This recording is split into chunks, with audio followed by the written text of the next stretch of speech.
This is TNC Movie Nights. I'm so excited to talk about one of my favorite movies of all time. If you've seen the episode, the Getting to Know Us, you'll know that Kickass is one of my favorite movies of all time. It's just a good time, and today we're going to get to talk about it because our previous episode, Movie Snacks, our favorite movie snacks. Of course, let us know in the comments your favorite movie snacks of that episode. But today, we're talking about popcorn movies. Those just kind of fun, hanging back, enjoying the movie without, trying to turn your brain off a little bit. I'm not saying these are just bad movies or they have no good plot or no good story or anything like that to them, but this I think is a pretty good example of a popcorn movie. Alex, would you agree? Yeah, I mean, considering that I watched it right after we filmed, and I took all my snacks with me and finished almost all of them except for that giant bag of Twizzlers. Yeah, it was a perfect popcorn movie. It's good to hear. I'm glad. I think it's a good start. I hope that means it's going to be a good movie. We'll kind of talk about it a little bit more. Of course, if you've seen the movie Kick-Ass, let us know in the comments what you think of the movie yourself. If you're a big fan, and there's a huge cult following to this movie. Some people, I feel like, maybe just haven't seen it as one of those movies that maybe kind of just missed for some people. But I guess I'll go ahead and jump into it. One of my favorite things about the movie Kick-Ass, yes, I do enjoy the movie a lot, but that's not why it's one of my favorite movies of all time, that alone. The big thing for me, I think this movie in itself kind of paved the way for what superhero movies were able to become. Prior to Kick-Ass, a lot of superhero movies were kind of in that Iron Man, we got Daredevil before that, the old Spider-Man movies, and it was just, good guy is a really good guy. You root for the hero, and that's kind of it, because the hero is just such a well strung up person, and you're like, yeah, that's a typical good guy. Then Kick-Ass came along, and it was vulgar, it was rude, it was funny. You had Big Daddy being kind of like the main good guy, but he was doing the good things in the bad ways. And then he had Kick-Ass, who's this just dorky kid. And that's what I loved about it, because Kick-Ass is like a real superhero movie. Like, everyone in the Kick-Ass universe in the movies are real people. I mean, you could believe anyone could be superheroes, and this is what the world would be like if there were superheroes that just dressed up, wore tights, and kicked ass. I wanted to say that at some point so bad. Yeah, man. I mean, yeah. It feels very, very real. It feels like even the minor stuff, and this is the thing that I just love with movies. And when we talk about how we're listening to dialogue, and you just roll your eyes, you're like, that's not how people talk. But all like the back and forth with him and his buddies, that's like, you and I have had half of those conversations, and then you throw in the rest of the friend group that we got. It's like, oh yeah, I believe that. I believe that's how, 3 17-ish-year-old kids are talking to each other. I believe it. It's even the sort of wackadoo stuff in there. You're like, yeah, I mean, I get it. Some of it's a little cliche, but like in a charming way, and they're doing it on purpose. It's not just, I don't know how to write a movie, I'm just going to listen to just all these other movies that I saw that were terrible. It's like, oh yeah, we're going to kind of poke fun and do little things here and there. It's well done, man. Marv, that production company, man, Marv knows how to make movies. They're always a little weird and a little out there, but they're fun, man. They're just fun. I do 100% agree. I'm actually pulling up Marv movies right now because I want to say, yeah, Kick-Ass 2, the Kingsman movies. Kingsman, yeah. And I mean, those are just really good examples of Marv movies, of course, because I agree, kind of poke fun at some of the cliche things. And one of the big things with all superhero movies is superhero landing, stuff like that. For example, I have oh my goodness, Red Mist jump off of like the dumpster area and just falls, and it's like that's what a real superhero landing would be like, because you're just not gonna be able to land one perfectly. So it's the little things like that, which is just so good with the movie. And as I was kind of saying before, like, I love how this kind of paved the way, because I really do believe if Kick-Ass never happened, Deadpool never happens. Because I think Kick-Ass is kind of that, like, they tested the waters for what could be a rated R superhero movie, and then they showed, like, yeah, this can this can make money. And then Deadpool came out like 6 years later and just blew up R-rated movies for superheroes, and it was really cool to kind of see that growth and expand. But yeah, I mean, Kick-Ass all in all is just such a fun movie, and this is a little thing about it, and I always love kind of going back to it because growing up, I just love the actor in this movie, and I just love the cast in general. But it was really funny to see Kick-Ass, Aaron Taylor Johnson, I think. Yeah, Aaron Taylor Johnson to become Quicksilver in the Marvel universe. And then, like, not too long later, of course, we had, I have to actually go pull up his name now. He's like one of my favorite actors. Evan Peters, goodness, he plays Quicksilver in the X-Men franchise, and possibly he's going to be him in the actual Marvel universe now. So it was really cool seeing two main characters of a movie become Quicksilver, which is really just weird. Just, I don't know, the iconic, just the chances of that are so slim. So it's really cool to see. And I mean, you had some other really great actors. I mean, I think this is one of those movies. I think Nicolas Cage he was great in this movie. I mean, what a beautiful casting. Oh yeah, people He's such a whack Cage, but yeah, Big Daddy's just a wacky character, and they did such a great job. Chloe Grace Moretz, thank you. She was great in this movie. Clark Duke, I like him a lot. He's in those really just kind of bad comedy movies, which are like fun comedy movies, but they're just bad. I wish we saw more of Christopher Mintz Place, however you say that. Chris DeMarco in this movie, of course, everyone knows him as McLovin. He's just a great actor, I think. He does a lot of voice acting now, for what I've seen. He's just incredible.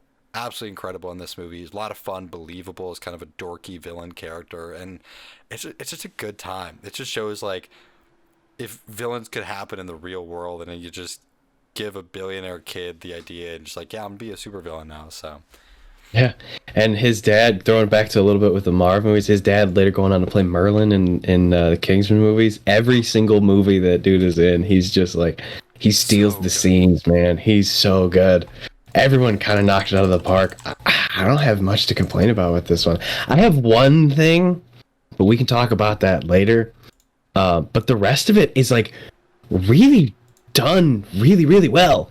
Even little things like at the end when there's the big fight scene, and then you have Kick-Ass and the Red Mist fighting each other, and then you have Chloe Grace Moretz and I forgot the dude's name, Frank.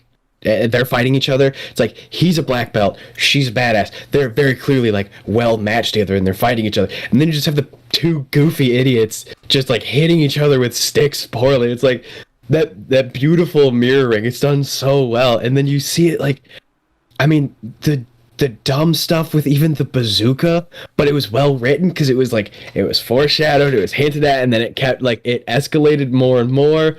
Chekhov's gun, and then they literally fired it, and you're like, oh man, this is some textbook stuff right here, and it's done really, really well. I just like it. And even some of the super realistic stuff, like the very first time he's Kick-Ass and he doesn't know what the hell he's doing, and then he just gets stabbed and hit by a car. Like, yeah, that's what happens if you don't know what the hell you're doing. You go up to two dudes who have already threatened to cut you. You get cut. Like, I mean, yeah. You watch it and you go, oh, damn. Well, yeah. Yeah. Yeah, I again, there's a lot of fun moments in this movie. I do agree they kind of take a lot of the things that are done too many times and then kind of play with a lot of different kind of cinematic ideas, maybe is the proper term, but they do a really good job with it, and it's on the nose, but it's self-aware, and you can really just enjoy it. And they're not trying to, just make you think too much and just rewrite anything on a normal basis, but it blows me away in how well they're able to really bring you into this movie, but then also make it kind of like over the top, gory and crazy, and have a 11, 13-year-old girl, whatever she is, just destroying people throughout the whole movie, and it's just so cool watching that. It's honestly, this is one of my favorite movies of all time, and I'm glad you're able to enjoy it too. This is one of those films. Oh yeah. I was really curious how you would think about it because it is just over the top, but I was kind of curious where you kind of come down to it. So that's definitely but pretty it's cool. Clever. It's done well, and it's like, and going back to the fight scenes, I mean, again, between this and Kingsman, Marv knows how to make fight scenes. Marv knows how to film fight scenes. Holy crap. They're not the... Oh, I got a horn coming out of the side of my head, apparently. But they're not the overcut, like, jump cut, jump cut, jump cut, jump cut, jump cut, where it's just, like, vaguely choreographed, but mostly just, like, edited together. This is, like, really, really intense stuff. And this is, like, really, really done well. And it takes... You see the care that has to go into making these because they're so overdone and they're so over choreographed. It's just like this.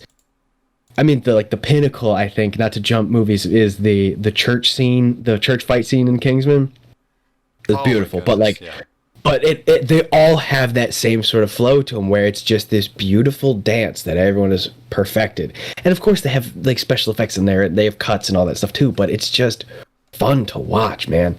It's just really, really fun to watch. I want to kind of just touch on about the fight scenes as well. Not only are they fun to watch, but they're fun to listen to. The music that they choose for so many of the fight scenes in the Marv movies is just so spot on and chosen so well. And that's just another small thing you really notice when watching these movies back, that you probably miss the first or second time you watch them. Mm-hmm. He is, like, these movies, and Kickass included, are a prime example of just having... It's kind of like what we talk about, and I don't want to sound like I'm bashing it, but it's like you don't have to do anything perfectly to have a really good movie. Just don't screw shit up. It's really that simple. You take the easy things and you do them well, and then you take some of the more difficult things and you don't screw them up, and then you end up with a pretty damn good movie. And that's what I feel like they do really, really well. They don't take anything like that makes you roll your eyes and go, oh, Jesus, this again with this. And the stuff that's really easy to catch, that stuff of just caring about your movie and paying attention and asking yourself the questions like, does this make sense? Would this happen? Is this how these characters would react? Is this possible in this universe? Asking yourselves those questions and making those corrections, or not getting yourself to the point where you have to make those corrections. Check, check, check, man. They all did a really good job. I'm sorry. I have to complain about one thing, though, and I don't want to bash this movie. It's just, there's one thing that kind of got under my skin a little bit, and it's that old, tired trope of, like, the guy who wants the girl, but they're only friends because she thinks he's gay kind of thing. It's, like, it's so overdone. It's not clever. It's not original. It's not smart. And most of the time, it involves some level of alt. Like, they're just... It's not cool, it's not funny, it's not smart, and chalk it up to the times, because this is kind of an older movie, and we'll break this down when we do our comedy breakdowns and talk about, by decade, some of the vaguely to severely uncool things that people passed off as comedy. But that's my only real gripe with it, is using that tired trope like that. But also they corrected themselves very quickly, because another thing I can't stand is conflicts in movies that take up the majority of the plot that could be solved by a simple conversation. Like when there's like, no time to explain. Yeah, there really is, though. There really is. I've been watching for an hour and 45 minutes. You've had time to explain. And a simple explanation would change the outcome of this movie. So I appreciate how it didn't drag on. It ended with some pepper spray, and he's ripping off the mask. It's me! I'm Kickass! And I'm not gay! And then it was just like, boom, boom, boom. It wasn't... They didn't use that to further the plot any more than they needed to, and it didn't drag because they just felt like we got something, we don't need to write anything else because who cares? No one's going to care. So I don't want to dog the movie too much. And that really was the only thing that I had a genuine gripe about. The rest of this movie is super fun and done really well, and I just like it. That's I'm definitely glad you can enjoy it, and yeah, I'm excited for us to do our comedy breakdowns, because there's a lot of things you don't notice in movies at times that maybe the first time watching it, or depending when you watch it, is funny to see those kind of things. Because I'll be honest, I can't think of a whole lot of movies. Honestly, I can't think of really any movies on my end of it that do the pretending to be gay side of it to hope she likes you, the thing that turns out. There is a lot of the course of the probably more sitcoms than movies, but yeah, you know what? Definitely in some of them. Yeah. Sitcoms, I 100% agree with you there then. But yeah, there were a lot of different time periods that kind of do that kind of stuff, so I can agree. But no, yeah, I think it'll be kind of fun to break down when we get to our comedy breakdown movies, breakdown eras. But yeah, no, I'm glad you were able to enjoy the movie for us. But all in all, Kick-Ass for me, great movie. Absolutely love the film. Is there anything you want to gush about? Because I know this is one of your tops, and I just kind of rambled through the last like 6 minutes. I feel like you haven't had the proper opportunity to just gush about one of your top 5 favorite movies. So, I mean, honestly, for me, the big kind of gush that I had for the movie was what I kind of brought up before about how I think this movie really just paves the way for so much more that happened in the movie industry over the last decade.